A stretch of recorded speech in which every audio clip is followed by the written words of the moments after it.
Assalamualaikum warahmatullahi wabarakatuh. Halo teman-teman semua, bagaimana kabarnya hari ini?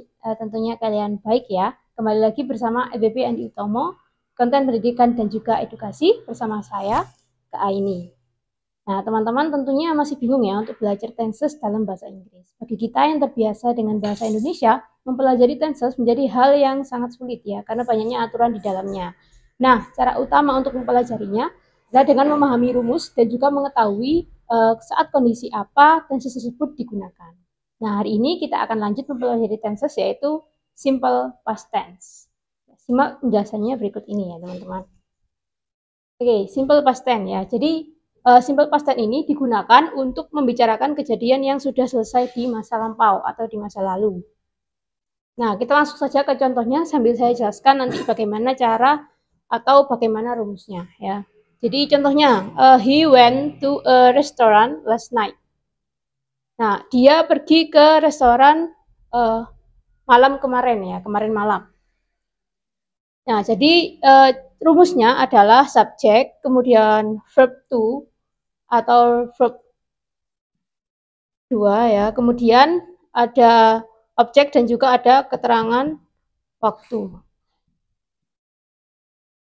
Nah, seperti itu. Jadi verb 2 ini ada dua ya teman-teman ya, seperti yang sudah teman-teman pelajari, ada regular verb dan juga irregular verb. Jadi teman-teman harus hafal kedua-duanya itu. Jadi when itu kan verb pertamanya go, jadi dari go, when, kemudian verb tiganya adalah gone-nya itu. Jadi kita menggunakan yang verb 2 untuk simple past tense. Contoh yang kedua, ini adalah contoh verb yang regular verb ya. Jadi she lived in Indonesia in 2020. Ya, dia tinggal di Indonesia pada tahun 2020. Nah, jadi ini menunjukkan kalau si dia perempuan ini tinggal di Indonesia itu hanya pada tahun 2020. Jadi sudah terjadi atau sudah selesai di masa lampau. Nah, ini kita menggunakan verb 2-nya adalah live, di mana verb satunya itu live sama live. Jadi dia termasuk ke regular verb. Contoh yang ketiga. Contoh yang ketiga ini dalam bentuk negatif ya, teman-teman ya. They didn't go to Jakarta last week. Mereka tidak pergi ke Jakarta minggu lalu.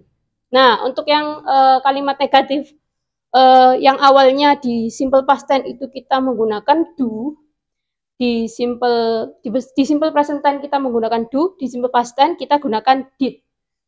Jadi they didn't atau did not ya. They did not go to Jakarta last week.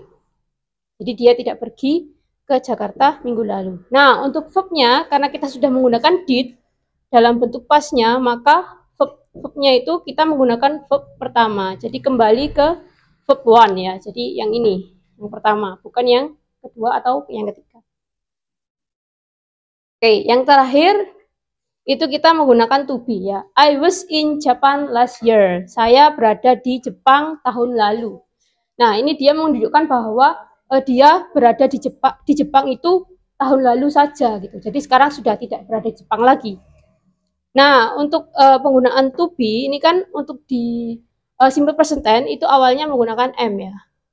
I am in Japan gitu misalnya. Nah, karena dia terjadi di masa lampau, to be untuk simple past tense itu diganti dengan ini aturannya ya teman-teman. Jadi untuk you, they, we itu pakai were, kalau I, he, she, it pakai was. Jadi karena kita di sini subjeknya pakai I, maka kita pakai was to be-nya. Jadi I was in Japan last year. Nah, sama halnya dengan have. Jadi jika di simple present tense kita pakai have, tapi kalau di simple past tense kita pakainya had. Jadi bentuk past dari have adalah had ya teman-teman ya. Jadi semua subjek, baik itu I, he, she, it, you, they, we, itu pakainya have. Ya, seperti itu. Nah, mungkin jika kalian masih bingung atau ada hal yang mau ditanyakan, bisa chat, komen di IG, Facebook, TikTok, YouTube, WA, Twitter, dan juga semua official account kami dengan username-nya EBP Andi Utomo dan juga bimbel Andi Utomo ya. Sampai jumpa di video berikutnya.